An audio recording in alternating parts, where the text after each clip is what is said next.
नमस्कार दोस्तों, स्वागत है आप सभी का आपके अपने YouTube चैनल होम मिनिस्ट्री में।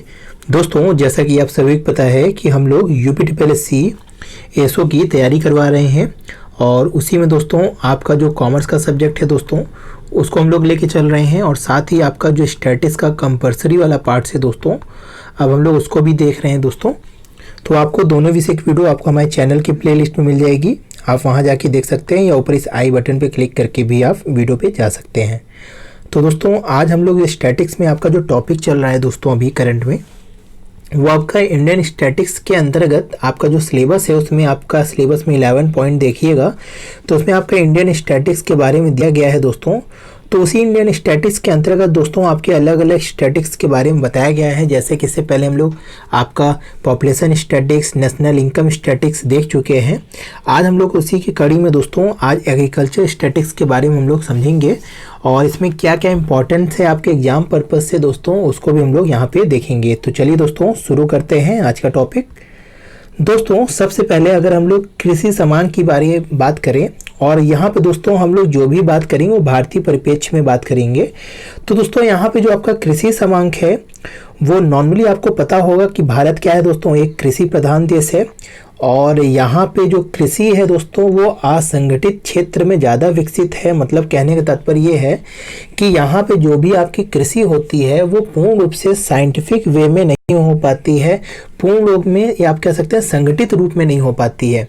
इसीलिए दोस्तों जो आपका एग्रीकल्चर स्टैटिक्स है वो भी यहाँ पे पूर्ण रूप से शुद्ध नहीं मिल पाता है। आपको पता होगा कि हमारे यहाँ जितने भी ग्रामीण परिवेश से जो जुड़े हुए लोग होंगे उनको पता होगा कि जो भी यहाँ पे आज के अपने गांव में आपका कृषि जो क्षेत्र होता है वहाँ पे सभी लोग एक बराबर शिक्षित नहीं होते हैं दोस्तों। कुछ लोग शिक्षित होते हैं, कुछ लोग नहीं शिक्षित होते। तो जब भी कभी ऐसे डाटा को कलेक्ट किया जाता है या ऐसे डाटा को जानकारी बटोरी जाती है तो वहाँ पे अशिक्षित का जो क्षेत्र है वो ज़्यादा होने के कारण सही से सूचनाओं का प्रदान नहीं हो पाता दोस्तों। तो दोस्तों यहाँ पे हम लोग जो आपका कृषि समांक से आशय है दोस्तों, अगर हम लोग भारतीय परिप्रेक्ष्य में बात करेंगे दोस्तों तो वहाँ पे हम लोग क्या क्या चीज़ों को देखते हैं दोस्तों। जो आपकी प्रमुख फसलें क्षेत्र होती हैं, जो आपका भूमि प्रयोग हो रहा है, उसके साथ ही आपका दोस्तों यहाँ पे ये तो आपका संकुचित अर्थों में हम लोग केवल किसको देखते हैं, कृषि क्षेत्र को देख लेते हैं। मतलब यहाँ पे क्या है दोस्तों, जो कृषि समांक है उसको हम लोग दो अर्थों में देखते हैं, एक संकुचित में या एक विस्तृत में। मतलब एक नैरो आपका जो विचारधारा है और एक ब्रॉडर विचारधारा है। तो नैरो विचारधारा में हम लोग केवल कृषि को देखते हैं और कृषि में जो उपयोग होने वाली भूमि है उसके बारे में हम लोग डाटा समझते हैं, उसी को हम लोग कृषि समांक के अंतर्गत देखते हैं। बट आपको आप सभी पता होगा कि जो किसान वर्ग होते हैं वो साथ ही आपके कृषि से जुड़े होते हैं, साथ ही आपने जो पशुपालन होता है या कह सकते हैं जो भी छोटे छोटे वहाँ पे आपके रोजगार से जुड़े हुए चीज़ होते हैं, जैसे कि आपका कृषि श्रमिकों की मजदूरी होती है दोस्तों, फिर आपका मत्स्य या मुर्गी पालन हो गया, फिर आपका दुग्ध पालन हो गया, ऐसे भी सभी चीज़ों से क्या होते हैं, जुड़े होते हैं। तो दोस्तों सिंपली आपको यहाँ पे दो चीज़ समझना है कि यहाँ पे जो आपका कृषि समांक होता है वो दो अर्थों में लिया जाता है। एक आपका छोटे या कह सकते हैं लघु अर्थों में जिसे हम लोग नैरो फॉर्म में कहते हैं, उसमें केवल आपका क्या है, कृषि उत्पादन क्षेत्रों को शामिल किया जाता है और उनमें भूमि पे जिसमें प्रयोग हो रही है, इस भूमि पर उत्पादन किया जा रहा है, कृषि किया जा रहा है, उसको देखते हैं केवल। और यहाँ पे जो ब्रॉडर टर्म है या कह सकते हैं विस्तृत विचारधारा में दोस्तों वहाँ पे आपके जो कृषि पालन है, पशुपालन है या आपके मत्स्य पालन है, मुर्गी पालन है, जो भी कृषि से जुड़ी मजदूरी होती है दोस्तों, उन सभी चीज़ों को हम लोग किसमें आपका ब्रॉडर टर्म में समझ लेते हैं। तो ये तो दोस्तों कुछ यहाँ पे आपका यहाँ पे कृषि समांक के बारे में है। अगर हम लोग यहाँ पे दोस्तों एक आपका अंतर्राष्ट्रीय खाद्य कृषि संगठन के द्वारा एक परिभाषित की गई है उसको अगर हम लोग समझें दोस्तों तो यहाँ पे कृषि समांकों को सुविधा की दृष्टि से दोस्तों 3 भागों में बांटा गया है। पहला क्या है दोस्तों, मूलभूत कृषि या बेसिक आपका एग्रीकल्चर स्टैटिक्स। यहाँ पे वही चीज होगा दोस्तों जिनका संबंध किससे होता है दोस्तों, कृषि जोतों के आकार। मतलब आपको पता है कि कृषि जोत के जो आकार होते हैं दोस्तों जिसमें हम लोग मेड़ बना लेते हैं, उस मेड़ के अंदर आपकी क्या होती है, कृषि होती है। फिर आपका भू व्यवस्था, मतलब भू व्यवस्था कैसे है, या जमींदारी पे है या आपका खुद की ज़मीन है या कह सकते हैं आप किसी से लीज पर लिए हैं तो उसकी व्यवस्था के बारे में, फिर आपका भू उपयोग, वो आपका जो भूमि है या कह सकते हैं जो आपकी मैदान है जो भी है उसमें आपका कैसा उपयोग उसका कर रहे हैं, आप लोग कृषि कर रहे हैं या उसमें आप लोग किसी चीज़ का पशुपालन कर रहे हैं, या आप कह सकते हैं कि कुछ भी आप लोग कर सकते हैं। कभी कभी आप ऐसे भी छोड़ देते हैं ज़मीन, तो उसका उपयोग कैसे है ये भी हम लोग को आपके इसके अंतर्गत शामिल किया जाता है। फिर कृषि यंत्रों आदि से होता है, मतलब यहाँ पे जो मूलभूत कृषि समांक है वो कृषि से ही प्रत्यक्ष रूप से जुड़ा होता है। फिर अगर हम लोग नेक्स्ट पॉइंट देखें, यहाँ पे दिया है कृषि समांक विशेष, मतलब ये क्या है कि इन समांकों के अंतर्गत क्या होता है, जो क्षेत्रफल है दोस्तों कृषि उपज की और जो पशुधन संबंधी समांक हैं उनको भी शामिल कर लिया जाता है। तो जैसे हमने अभी आपको नैरो और ब्रॉडर टर्म में चीज़ों को समझाया था, उसी में एक और आपका अर्थ रखा गया है विस्तृत अर्थ कृषि समांक। इसके अंतर्गत दोस्तों सभी चीज़ों को शामिल कर लिया जाता है। जैसे आपका क्या है दोस्तों, कृषि उपज का व्यापार एवं स्कंद, फिर आपका उपयोग, कृषि मूल्य, कृषि श्रम, कृषकों का जीवन स्तर, ऋणग्रस्तता, वन संपदा आदि। मतलब यहाँ पे कृषि को तो साथ में जोड़ा ही जाता है दोस्तों, कृषि के साथ साथ किसानों की भी जीवन स्तर को भी इस डाटा के अंतर्गत शामिल कर लिया जाता है। तो ये तो दोस्तों कृषि समांक आपको समझ में आ रहा होगा कि हम लोग किस वे में किधर जा रहे हैं। नॉर्मली आपका यहाँ पे दोस्तों समांक के बारे में आपको हम पहले ही बता चुके हैं। तो यहाँ पे हम लोग दोस्तों कृषि जीवन से जुड़ी हुई सभी डाटाओं को कलेक्ट करते हैं और उस पर जब स्टैटिक्स का काम करते हैं दोस्तों, या कह सकते हैं स्टैटिक्स हम वहाँ पे फॉलो करते हैं, तो उसी को हम लोग नॉर्मली कृषि समांक कहते हैं या कृषि डाटा भी आप बोल सकते हैं। तो यहाँ पे दो आपकी जो धारणाएं हैं उनको आपको समझ में आ गया होगा। आगे अगर हम लोग देखें दोस्तों कि आपका यहाँ पे भारत के परिप्रेक्ष्य में दोस्तों जो वास्तव में यहाँ पे जो आपका कृषि समांक कलेक्ट किया जाता है, किस वे में कलेक्ट किया जाता है उसको अगर हम समझे, तो भारत में दोस्तों जो आपका कृषि समांक है वो विस्तृत अर्थों में ही परिभाषित किया गया है, जो हम लोग अभी सेकंड टर्म में चीज़ों समझे थे। लेकिन कृषि समांकों के जो संकलन है दोस्तों उसमें मुख्य रूप से हम लोग क्या क्या शामिल करते हैं, कृषि क्षेत्रफल, भू उपयोग, आपकी उपज, फसल अनुमान तथा पशुपालन तथा वन समांकों का हम लोग यहाँ पे सीमित हैं। और आपका जो कृषि जनित क्षेत्र है उसमें हम लोग दोस्तों आपका जो नियमितता है वो अभाव पाई गई है दोस्तों। आपको पता होगा नॉर्मली हम लोग 20 से 30 वर्षों में डाटा को कलेक्ट करते हैं कृषियों का। तो दोस्तों इस तरीके से हम लोग आज जो यहाँ पे मेन पॉइंट्स है पढ़ने वाले वो आपके मुख्य रूप से 3 पॉइंट मेन है दोस्तों, जिसमें आपका पहला भूमि क्षेत्रफल समांक है, फिर आपका कृषि उपज समांक है और फसल अनुमान। ये आपका 3 इंपॉर्टेंट पॉइंट है। ये आपका कृषि उत्पादन सूचकांक, ये करंट का टॉपिक है दोस्तों, इसको आप लोग करंट से जरूर देखिएगा। और ये आपका कृषि संगणना जो आपकी जो डाटाएं आती हैं, मतलब कह सकते हैं जो आपके यहाँ पे रिपोर्ट्स पब्लिश होते हैं उसी के अंतर्गत हम लोग कृषि संगणना में समझते हैं। तो ये आपके मुख्य 5 बिंदु हैं। 5 बिंदु में मुख्य रूप से 3 बिंदु को हम लोग यहाँ पे समझते हैं दोस्तों। तो यहाँ पे सबसे पहले दोस्तों आपका जो भूमि क्षेत्रफल समांक है इसके अंतर्गत हम लोग क्या क्या देखते हैं इसको देख लेते हैं दोस्तों।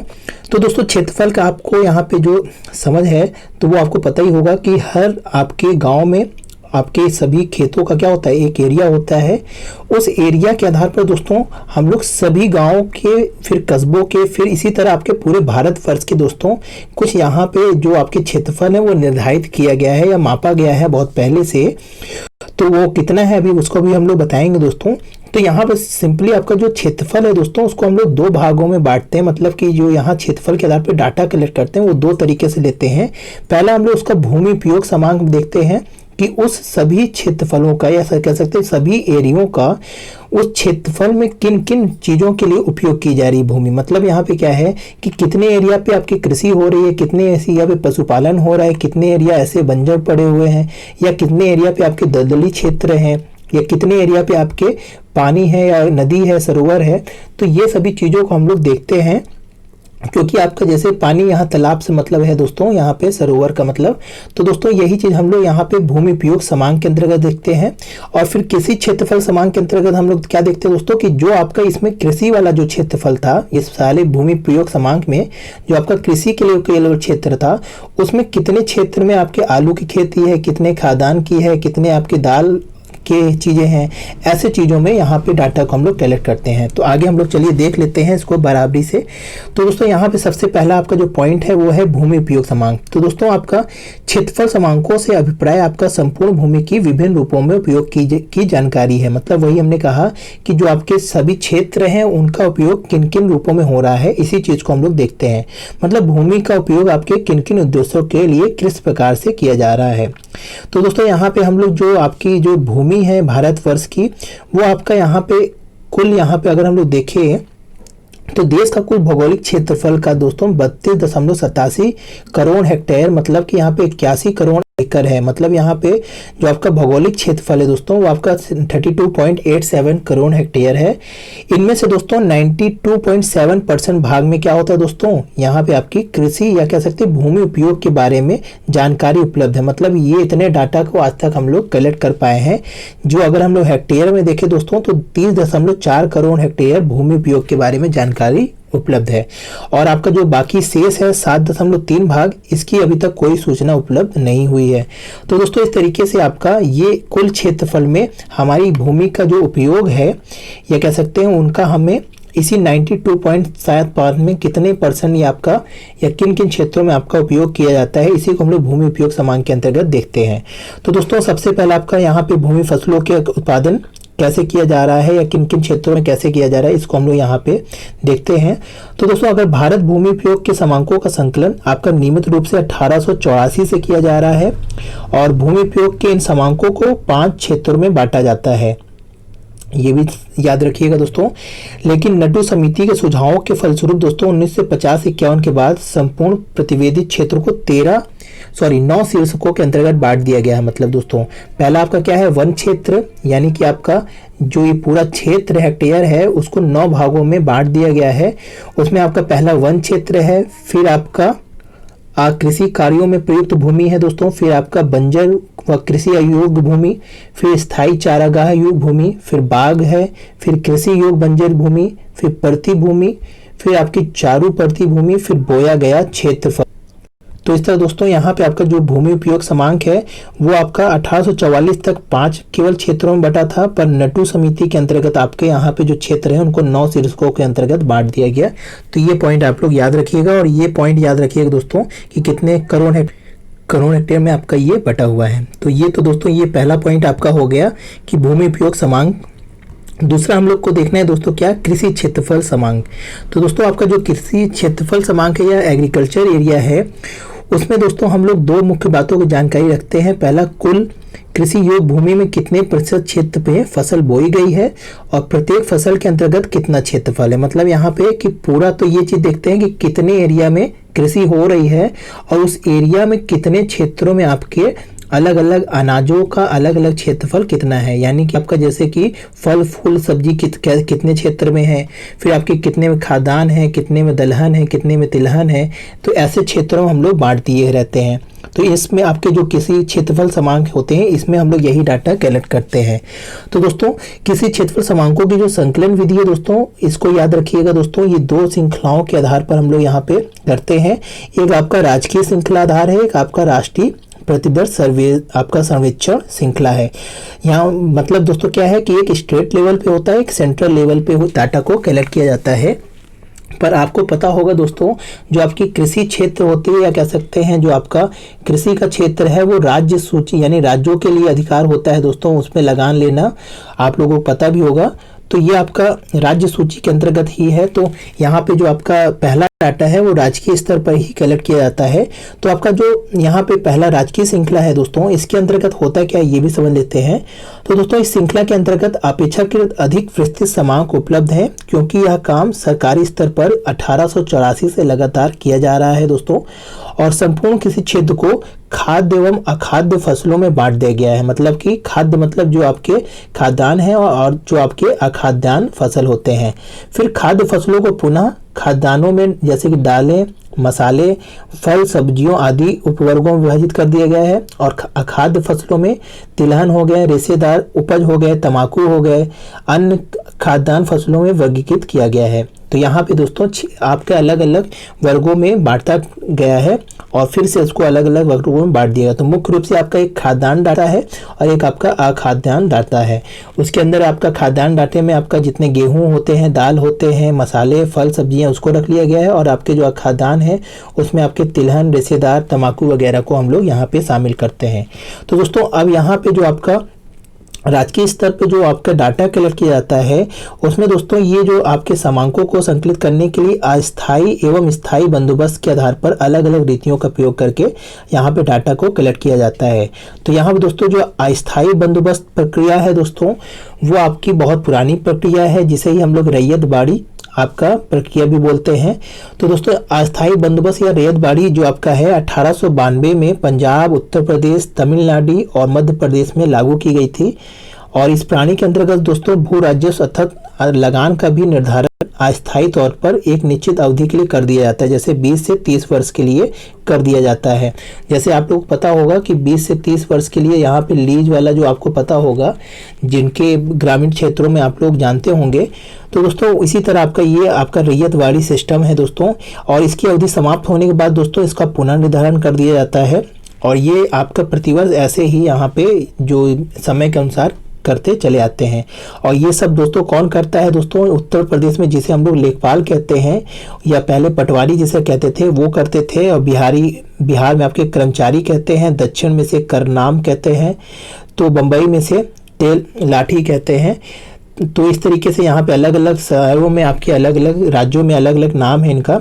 और दोस्तों इसमें होता क्या था, कैसे करते थे ये भी समझ लीजिए कि प्रत्येक गांव के हर खेत का सर्वेक्षण अर्थात जांच पड़ताल करता है और उसके आधार पर खसरा में एक अंक संबंधी प्रविष्टियां कर देता है। और फिर इसको क्या करता है दोस्तों, ये अपने ऊपर के जो अधिकारी होते हैं जैसे कानूनगो, फिर आपके तहसीलदार हो गए, फिर उप जिलाधिकारी हो गए, फिर जिलाधीश हो गए, और जिलाधीश अपना सिग्नेचर मोहर लगा के ये कृषि निदेशक को संप्रेषित कर देता है या भेज देता है।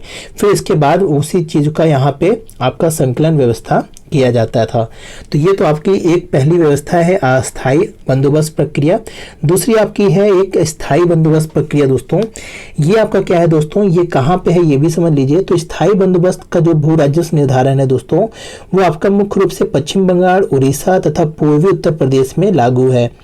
चूंकि इन क्षेत्रों में पहले से बंदोबस्त हो चुका है, इसलिए गांव का जो चौकीदार, पटेल या मुखिया अपने अनुमान के अनुसार दोस्तों ये क्षेत्रों का समांक एकत्रित करके सीधे वो एसडीओ को संप्रेषित कर देता है। और फिर ये संशोधित जो आपका एसडीओ होता है वो सीधे जिलाधीश को भेज देता है। जिलाधीश उस पर मोहर लगाकर अपना कृषि निदेशक को ये प्रकाशित कर देता है। तो ये आपके दो तरीकों से यहाँ पे राजकीय स्तर पे दोस्तों राजकीय श्रृंखला में होता है, एक अस्थायी बंदोबस्त और दूसरा आपका स्थायी बंदोबस्त। तो ये दो चीज आप लोग समझे रहिएगा। फिर दोस्तों यहाँ पे जो दूसरा हम लोग देखे थे कृषि समांकों या किसी क्षेत्रफल समांकों में, तो ये आपका क्या था पहले दोस्तों कि एक हम लोग राजकीय श्रृंखला होती थी और एक आपकी क्या होती दोस्तों राष्ट्रीय प्रतिदर्श श्रृंखला होती थी। तो आपका जो सेकंड है राष्ट्रीय प्रतिदर्श श्रृंखला, ये एनएसओ के द्वारा दोस्तों केंद्र के थ्रू यह डाटा कलेक्ट किया जाता है। और इसमें दोस्तों क्या होता है कि जो राजकीय श्रृंखला के परिणामों में इनका जो अंतर आता है वो क्यों आता है दोस्तों, क्योंकि ये अधिक विश्वसनीय होते हैं दोस्तों। और ये क्या करते हैं दोस्तों, विभिन्न चक्रों में क्षेत्रफल में जो आपका संकलन होता है वो अपने अनुसार बहुत ही वृहद रूप में ये लोग डाटा को कलेक्ट करते हैं। यहाँ पे जो आपका राजकीय स्तर पर दोस्तों होता था वो आपका जनरली अस्थायी बंदोबस्त के तहत होता है। और लेखपाल आपके जानते ही होंगे कि कितने प्रखर रूप से इस डाटा को कलेक्ट करते हैं, क्योंकि वहाँ भ्रष्टाचार भी रहता है दोस्तों। तो इस तरीके से दोस्तों उनका डाटा और इनके डाटे में थोड़ा सा अंतर रहता है। फिर अगर हम लोग दोस्तों नेक्स्ट चीज़ बात कर लें दोस्तों, आपका उपज समांक जो आपका दूसरा पॉइंट था यील्ड स्टैटिक्स, इसके बारे में हम लोग समझ लेते हैं दोस्तों। जो कृषि उपज समांकों में आपका जो भारत है उसका एक विशेष महत्व है दोस्तों। और दोस्तों यहाँ पे जो आपका कृषि क्षेत्र होता है दोस्तों उसका जो नीतियाँ बनाई जाती है दोस्तों वो इसी उपज समांक के आधार पर ही बनाई जाती है। तो दोस्तों ये जो उपज आपका समांक होता है दो प्रकार की श्रृंखलाओं से उपलब्ध होता है, ये भी एक राजकीय श्रृंखला पे, एक आपका राष्ट्रीय प्रतिदर्श सर्वेक्षण के आधार पर। तो आपका जो राजकीय श्रृंखला के अंतर्गत होता है दोस्तों ये भी आपकी काफी प्राचीन विधि है। इसके अंतर्गत दोस्तों होता क्या है कि निम्न दो रीतियों के द्वारा यहाँ पे डाटा को कलेक्ट किया जाता है। पहला परंपरागत रीति होती है। इसमें क्या होता है दोस्तों, जो उपज होता है उसमें जितना क्षेत्रफल है दोस्तों उसको अप्रासामान्य उपज और स्थिति कारक का मल्टीप्लाई कर देते हैं। तो यहाँ पे आपका परंपरागत रीति से उपज का निर्धारण हो जाता है।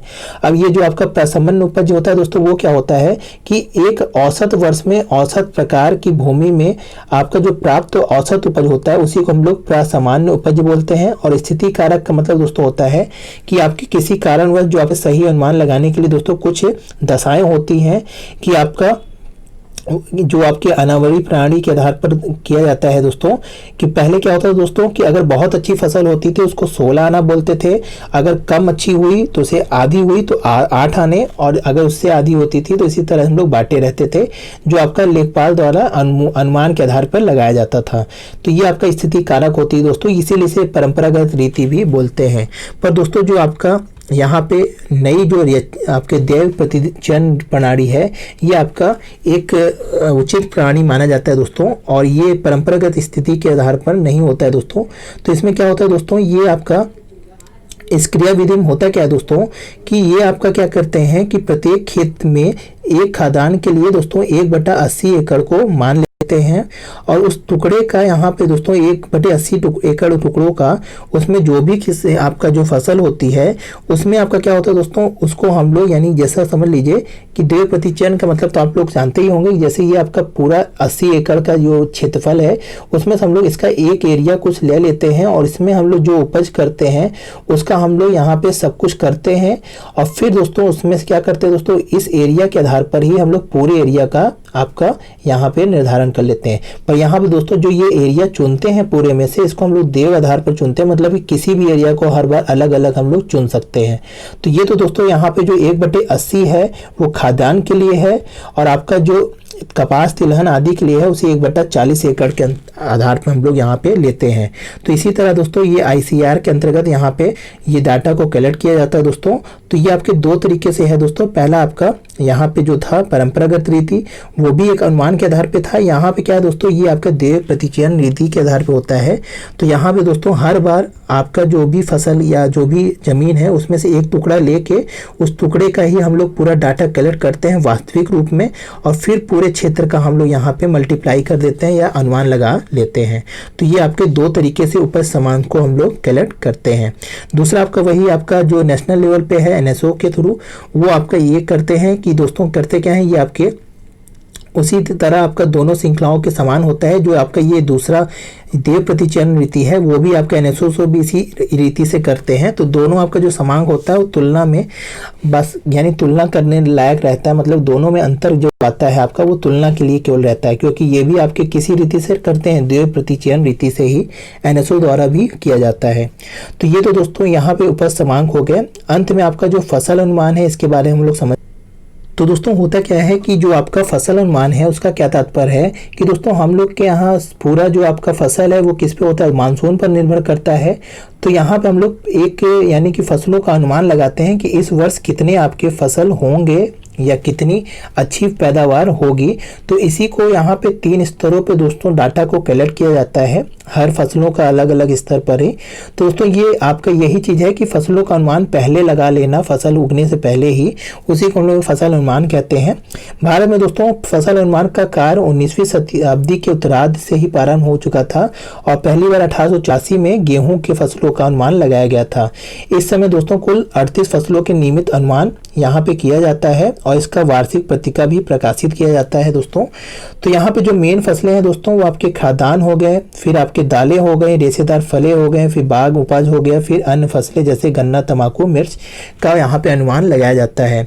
अब दोस्तों अनुमान कैसे होता है इसको भी समझ लेते हैं कि यहाँ पे दोस्तों होता क्या है कि 3 तरीके का अनुमान लगाया जाता है दोस्तों। पहला आपका प्रथम अनुमान होता है। ये कैसे होता है दोस्तों कि यह अनुमान जो अधिकतर फसल बोने के जो आपके 1 माह के बाद लगाया जाता है दोस्तों, यानी कि जैसे कि आपकी फसल बीज लगा दिए गए तो उसके 1 माह बाद उसकी जैसी भी स्थिति देखकर उसको परख कर फिर वहां पे दोस्तों क्या किया जाता है, यहाँ पे पहले प्रथम माह में। फिर जो आपका दूसरा अनुमान होता है दोस्तों वो आपके 2 महीने बाद लगाया जाता है, फिर दोस्तों यही आपका संभावित मात्रा में किस्म के बारे में होता है। फिर जो आपका अंतिम अनुमान होता है दोस्तों, वो कटाई के 1 हफ्ता पहले आपका अनुमान लगाया जाता है। तो इस तरीके से दोस्तों 3 अनुमान लगाए जाते हैं हर फसलों का। आप लोगों को भी पता होगा कि जब आप लोग गेहूँ लगाते होंगे तो शुरू में जैसे कि पानी का या कह सकते हैं मानसून जैसे अच्छा होता है उसके आधार पर, फिर आपका धूप कैसे हो रही है उसके आधार पर, फिर अगर आंधी आ गई, हवा आ गई तो उससे आपका अनाजों में जो प्रभाव पड़ जाता है, तो उसके आधार पर हम लोग अलग अलग समय पर अलग अलग अनुमान लगाते रहते हैं। तो यही आपका फसल अनुमान होता है दोस्तों। इसका लगाने का केवल यही तात्पर्य होता है दोस्तों कि पहले से ही हमने कुछ यहाँ पे अनुमान हो जाता है, जैसे कि आपका इंश्योरेंस वगैरह का जो पॉलिसी है दोस्तों, उसमें भी ये सब डाटाएं काम आती हैं।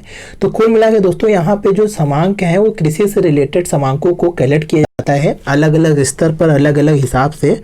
तो ये आपके यहाँ पे दोस्तों फसल अनुमान हो गए। यहाँ पे दोस्तों ये सूत्र है वो क्षेत्रफल, प्रसमान उपज और स्थिति कारक जो आपने अभी पहले देखा था, उसमें हम लोग प्रसमान समांक को जब डिवाइड कर देते तो उतनी उपज हमें प्राप्त हो जाती है। तो ये तो दोस्तों ये सूत्र है। फिर आपका भारतीय आपका जो कृषि संगणना है वो भी दोस्तों समय समय पर होने लगा है। जैसे कि आपका सबसे पहले जो कृषि समांक हुआ था दोस्तों वो 1970-71 में प्रत्येक योजना अवधि के साथ आयोजित किया जा रहा है, और समय समय पे आज तक यहाँ पे आपका जो कृषि संगणना की जाती है दोस्तों। तो ये दोस्तों यहाँ पे आपके जो प्रमुख कृषि प्रकाशन भी पब्लिश किए जाते हैं, जैसे आपका इंडियन एग्रीकल्चर स्टैटिस्टिक्स, फिर आपका estimated of area production of principal crops in India. तो ऐसे बहुत से आपके जो गणना है उसका यहाँ पे पब्लिकेशन भी दोस्तों किया जाता है। तो जिससे आपका जो कृषि वर्ग के लोग हैं या आपके जो कृषि प्रधान लोग हैं वो लोग इस चीज़ को, डाटा को एनालिसिस कर सकें। और साथ ही दोस्तों अंत में आपका कृषि उत्पादन सूचकांक भी जारी किया जाता है दोस्तों। तो कृषि मंत्रालय के अर्थ एवं सांख्यिकी निर्देशालय द्वारा प्रतिवर्ष कृषि उत्पादन का सूचकांक तैयार किया जाता है दोस्तों। और शुरू में इसका आधार दोस्तों क्या था, 61-62 में 100 था। फिर समय समय पर यहाँ पे आपके आधार बदलते गए हैं। फिर यहाँ पे दोस्तों आपको पता ही होगा सूचकांकों में क्या होता है, एक आधार वर्ष होता है, एक व्यक्ति या कवरेज होता है, फिर दोस्तों यहाँ पे भारांकन भी होता है, एक रचना विधि भी होती है। तो यहाँ पे आपके जो आधार वर्ष है दोस्तों ये आपका पुराना आधार वर्ष है। नया आप लोग आधार वर्ष देखिएगा। इसको व्याप्ति में यहाँ पे दोस्तों इस श्रृंखला में 42 फसलों को शामिल किया गया है। और साथ ही आपका जो भारांकन है वो अलग अलग आपके खादानों में अपडेट किया जाता है दोस्तों। ये अपडेट नहीं है डाटा, इसलिए हम आपको कह रहे हैं कि इसको आप लोग थोड़ा अपडेटेड चीज़ देखिएगा, क्योंकि ये थोड़ा सा पुरानी बुक से यह डाटा लिया गया है। तो यह हर साल आपका डाटा बदल जाता है, इसीलिए इसको हम कह रहे हैं कि इसको आप लोग देख लीजिएगा। यहाँ एक बेसिक चीज़ है, उसको आप लोग समझे रहिए। तो दोस्तों ये आपके मुख्य रूप से चीज़ें थी कृषि समांक के अंतर्गत दोस्तों। आशा है चीज़ों को आपको समझ में आ गया होगा। तो दोस्तों इस तरीके से आपका इंडियन स्टैटिस्टिक्स आपका यहाँ पे कृषि समांक भी हो गया है। आगे हम लोग नेक्स्ट चीज़ों को देखते रहेंगे दोस्तों। तो आज के लिए दोस्तों इतना ही। अगर वीडियो अच्छी लगी दोस्तों तो लाइक करिए, और चैनल पे पहली बार आए हैं तो दोस्तों सब्सक्राइब करना ना भूलिएगा इसी तरह की वीडियो प्राप्त करने के लिए। तो दोस्तों जय हिंद, जय भारत। दोस्तों यदि आप हमारे चैनल होम मिनिस्ट्री को सपोर्ट करना चाहते हैं तो आप इस UPI ID लिंक पर जाकर अपनी इच्छा अनुसार राशि को प्रदान कर आप होम मिनिस्ट्री को सपोर्ट कर सकते हैं।